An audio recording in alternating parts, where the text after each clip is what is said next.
वो अपनी बीवी से बात करते हुए अपना फोन खुला छोड़ बैठा और जो कुछ हुआ वो हैरानकुन था। बीवी और बेटा उदास थे क्योंकि वालिद मसरूफ रहते थे।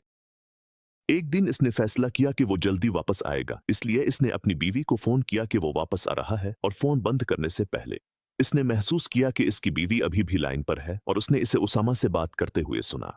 वो अपनी माँ से पूछ रहा था कि क्या इसके वालिद ने इसके बारे में पूछा है और इसे यकीन था कि उन्होंने नहीं पूछा, लेकिन इसकी माँ ने इसे यकीन दिलाया कि ऐसा नहीं है।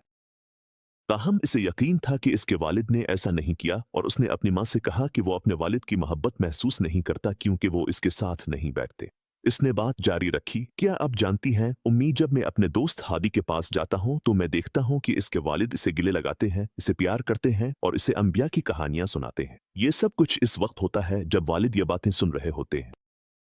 वालिदैन इस बात से मुतासिर हुए और कहने लगे, क्या मैंने तुम्हें गिले नहीं लगाया?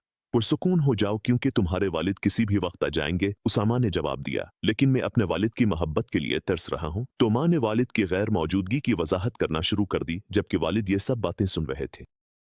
वालिद इस बात से मुतासिर हुए और रो पड़े। जब वो घर पहुंचे तो हस्म मामूल चाबी से दरवाजा नहीं खोला बल्कि घंटी बजाई ताकि उसामा उनके लिए दरवाजा खोले। उन्होंने इसे जोर से गिले लगाया और उसके साथ बैठकर इसे खूबसूरत कहानियां सुनाईं। उसामा की ज़हनी हालत बेहतर हो गई और उसने दोबारा पढ़ाई शुरू कर दी।